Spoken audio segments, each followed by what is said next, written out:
Lögregla felldi í dag manninn sem talinn hafa staðið á bak við voðaverkin í gleðigöngunni í Berlín í gær. Ein kona lét lífið í árásinni og næstum 30 særðust. Það aukin eftirspurn eftir öryggislausnum og myndavélum í innbrotafaraldri á höfuðborgarsvæðinu. Formaður íbúasamtaka miðborgarinnar segir þetta óvenju mikið og hvetur íbúa til að tilkynna öll innbrot. Vinir og fjölskylda konu sem lést úr krabbameini fyrr á árinu halda hjartans máli hennar á lofti. Þau safna fyrir búnaði sem dregur úr hármissi í krabbameinsmeðferð. Í Höfnum eru að rísa smiðja og verbúð byggðar með gamla laginu. Húsin eru byggð á hleðslum og tóftum og húsasmíðameistari segir nauðsynlegt að halda þekkingunni við. Gervilundar sem voru settur upp í Hrísey fyrir nokkrum árum hafa skilað sínu. 200 lundapör hafa gert sig heimankomin í Hrísey og lundavarp hafið að nýju.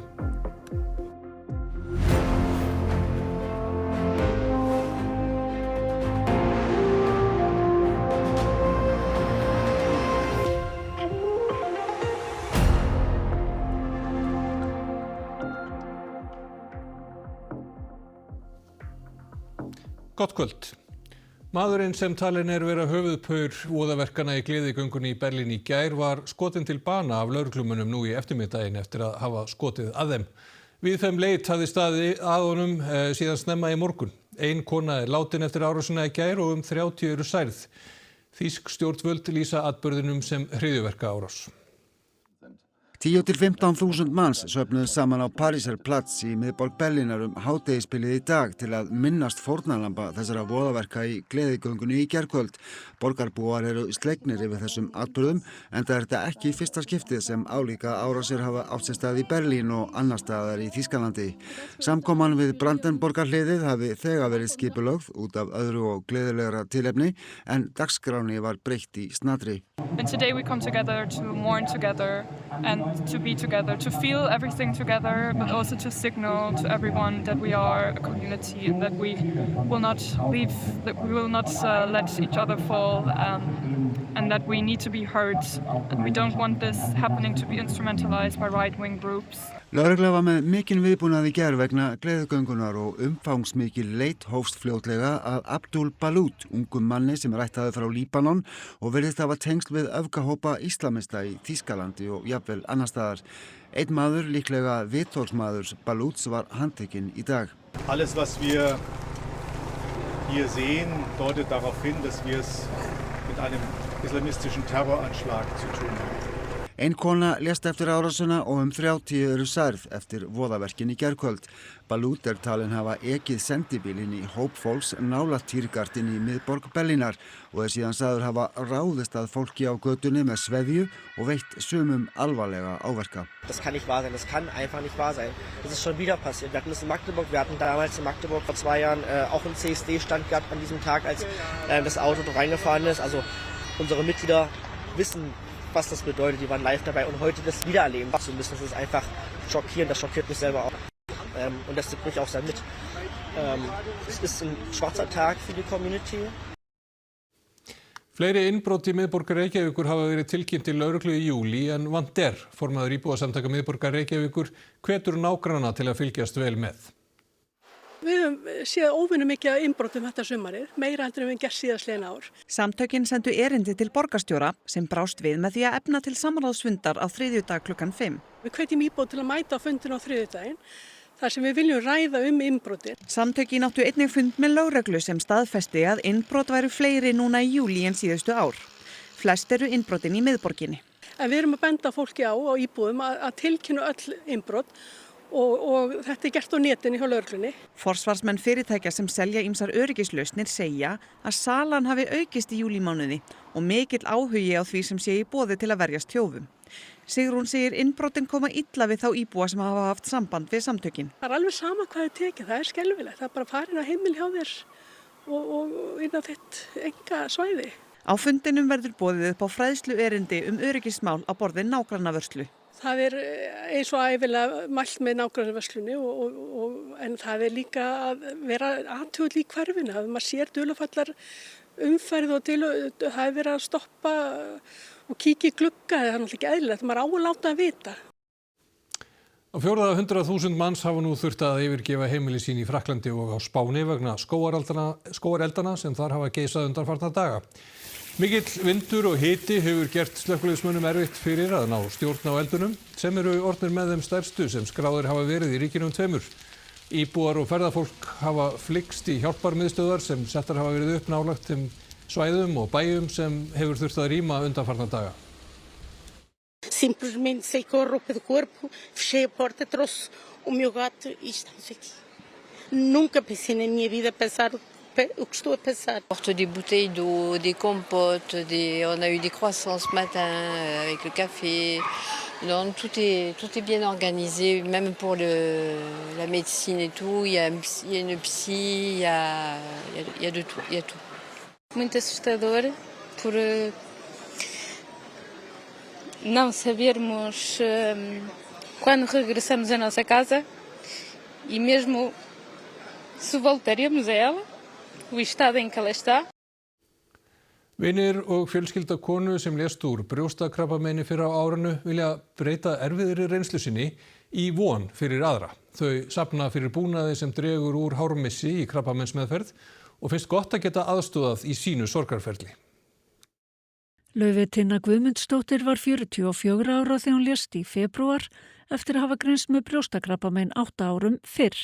Hún fór í ýmsar meðferðir og þeim fylgdi að hún missti hárið sem henni þótti afar erfitt. Það skipti hana miklu máli að því að þegar að eins og þá leit hún út fyrir að vera meiri sjúklingur. Þetta var ekkert endilega, þetta var svona upp á, hvernig voru það, svona sjálfsmyndina. Að þarna, þá gat hún bara verið bara hún sjálf og ráðið svolítið að tala um sjúkdóminn. En þegar hún var ekki með hárið að þá voru svo mikið af spurningum og þetta var svona, sjálfsmyndin. Og þetta bara, varði mjög mikið hjartans mál. Hún elskulega við okkar var búin að grúska í þessu og finna út að það hægt að nota sérstakar kælihettur til að kæla höfuðið á meðan lyfjameðferð stendur til að kæla hársverðin og það dregur úr þá blóðflæði í hársekkina. Og þar með minnkar líkur á að lyfið komist í hársverðin og dregur þá líkum á hármissi í lyfjameðferð. Hún var ákveðin í því að þegar hún myndi falla frá að þá vildi hún gefa krafthetturnar og allan búnað svo fleiri konur getur nýtt sér þetta. Og þetta lýsir svo Laufey, hún var alltaf að hugsa um aðra, meira sér þegar hún var sem veikust sjálf. Við andlát Laufeyjar afþakkaði fjölskylda hennar blóm og kransa og hóf verkefni í hennar nafni, Laufeyjar lán, þar sem safnað er fyrir fleiri kælihettum sem hægt er að fá að láni hjá Krafti. En þær eru dýrar og nú safna vinir hennar og fjölskylda áheitum í Reykjavíkumaraþoninu. Svo svona datt okkur í huga að við getum mögulega farið í maraþonið og safna áheitum til að geta keypt fleiri hettur. En fyrir ykkur sem mistu þarna kæra vinkonu, skiptir þetta máli bara ykkar sorgarferli að gera þetta? Já, mjög miklu. Þetta hjálpar bara að gera eitthvað og eitthvað sem að skipti hana miklu máli. Að það er bara ótrúlega gott að geta aðstoðað eitthvað og þetta er maður finnur það í þessu ferli öllu saman. Man finnst, þetta er búið að vera svo erfitt að missa hana og við söknum henni öll svo mikið og þarna erum við saman. Við erum að koma fólk úr svo ólíkum áttum. Hún átti svo stóran vinahóp og fólk úr öllum áttum sem elskaði hana. 13 byggingar eftir finnska arkitektinn Alvar Aalto og eiginkonur hans, Aino og Elissu, verða líkindum settar á heimsminjaskrá UNESCO, menningarstofnunar Sameinuðu þjóðanna, síðar í þessu mánuði. Byggingarnar eru allar í Finnlandi, þar sem Aalto starfaði með eiginkonum sínum, sem einnig voru arkitektar, Aino, sem lést 1949 og síðan Elissu. Finnska menningarsögufélagið segir að byggingarnar 13 séu ekki endilega þær bestu sem Aalto hannaði, heldur standi þær fyrir þau áhrif sem arkitektarnir höfðu á þróun finnsks samfélags á síðustu öld. Aalto hannaði hús víða heim og eitt hér á landi. Það er Norræna húsið í Vatnsmýrinni í Reykjavík sem var opnað 1968. Nemendur hjá Fornverki í Höfnum vörðu deginum í að höggva til rekavið á námskeiði í hefðbundnu handverki. Húsin eru byggð á hleðslum og tóftum sem fyrir voru. Heyrðu, við erum núna að smíða grind úr rekavið sem við söfnum hérna á Reykjanesinu og grindin fer inn í hlaðið hús hérna sem við hlóðum upp fyrir 2 árum síðan. Sveinn fann aldrei tíma til að komast í Skagafjörð á grjóthleðslunámskeið. Hann greip til þess ráðs í staðinn að hefja námskeið undir nafninu Fornverk í Höfnum. Ég bý á þessu rosalega fallega svæði með hlöðnum görðum og hálfrundum tóftum út allt. Í sumar kennd grindasmíði úr rekavið. Húsin eru byggð á þeim sem fyrir voru. Því að við erum að fara eftir túnakortum frá 1918 og þar getur greinilega séð að þessar byggingar voru til staðar þá. Hvaðan fáið þið rekan? Hann er sóttur hérna bara út á Suðurnesin. Já. En ókosturinn við það í rauninni að það hættur að koma reki hérna upp í ströndina hérna á Suðurnesum. Viðurinn er gamall og leginn og það er talsverð vinna að fá úr honum nothæfan við. Ja, þessi er nú helviti góður miðað við hitt en það eru sprungurnar orðnar djúpar og það er erfiðar að vinna úr þessu orðið. Hérna eru komin 4-5 inn í timbrið þegar það eru komin í heilan við.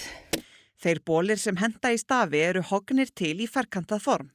Snædís lærði aðferðirnar fyrst af pappa sínum og afa sem einnig voru húsasmíðameistarar. Þegar ég er virkilega dottin í almennilega nördaskap í gömlum húsum þá fattaði ég að það er okkur virkilega vantar auka þekkingu í landið. Í Noregi tók hún bachelorgráðu í hefðbundnu handverki. Hún segir íslenska byggingalist samsuðu víða að en handverkið sé í grunninn norskt. Borin er svolítið gamall, þetta er nafar, handbor. Það er talsverð vinna að höggva naglana sem þurfa að vera alveg réttir. Trénaglinn þarf sérst að vera kónískur, að því nafarinn er kónískur. Það með ekki verið beitt hotn þannig að þú þarfst að ná hotnunum af. Og sem vilt ekki brjóta það á leiðin út þannig að þú ert búin að höggva öll hotn af að neðan líka. Þarna kom rétt að hljóðið. Og síðan er maður svona að rífa rekaviðinn í þakið í smá tíma eftir á. Það er alveg, það er púl.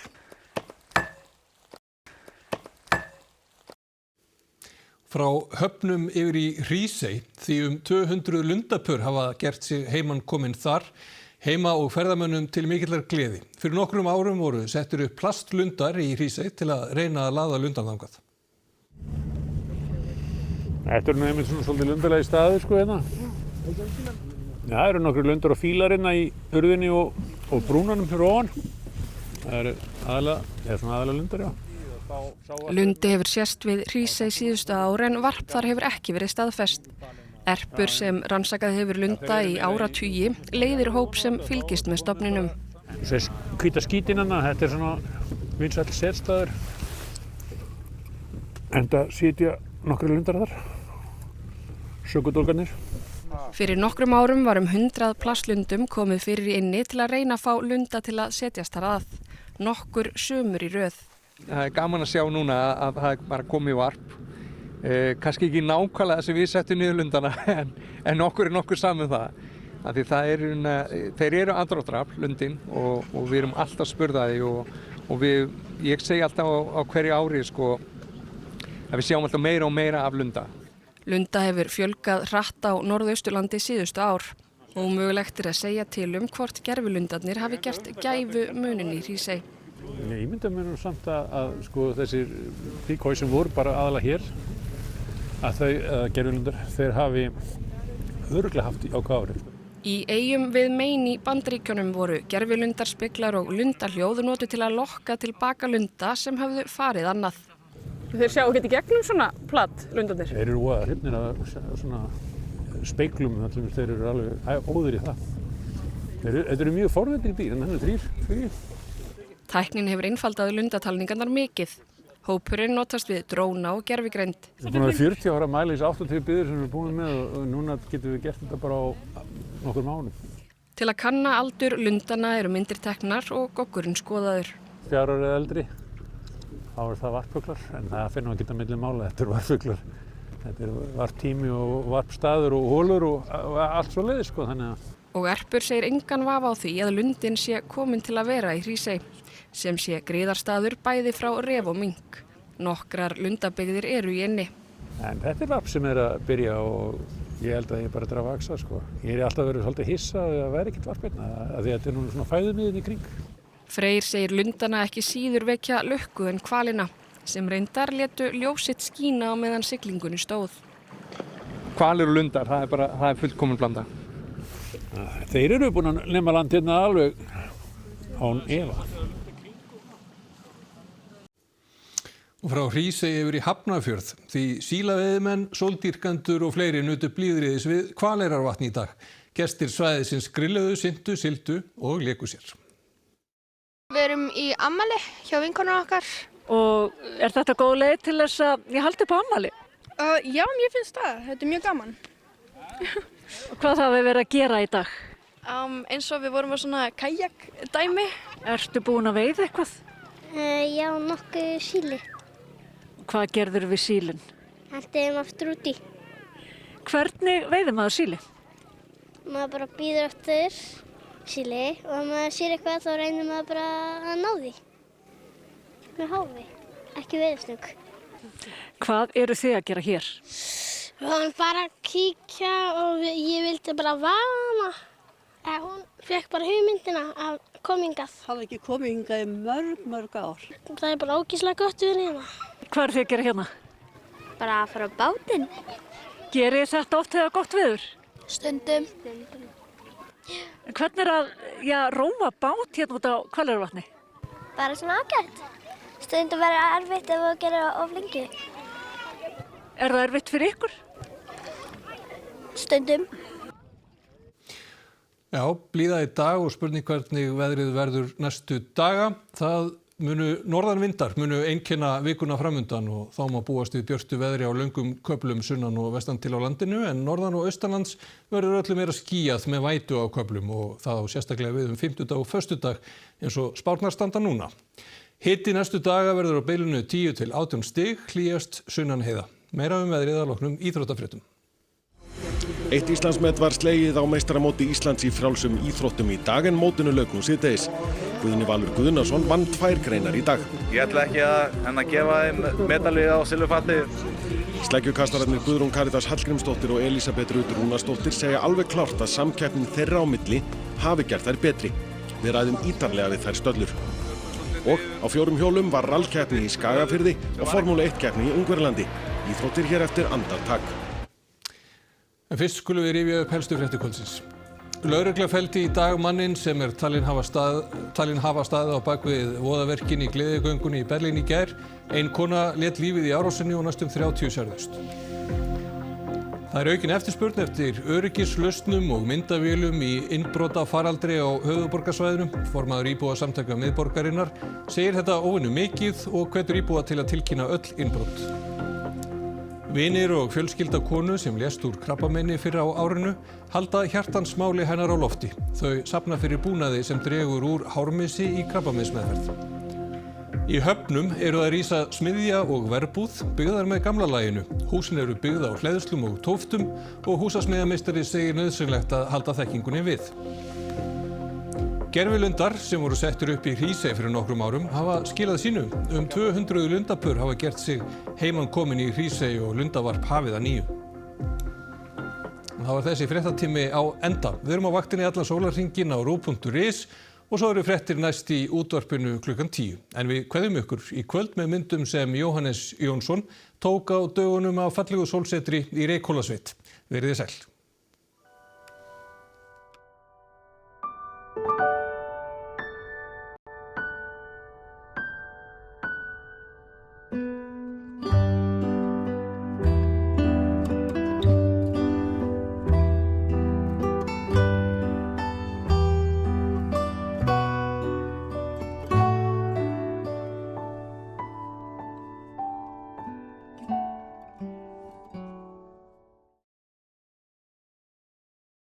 Á RÚV í kvöld.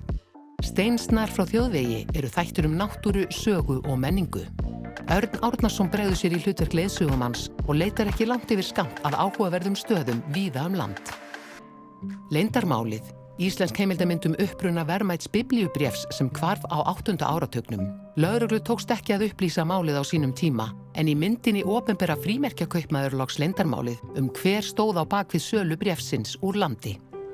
Hardacre fjölskyldan, bresk þáttaröð fátæka fjölskyldu í verkamannastétt í Yorkshire í lok 19. aldar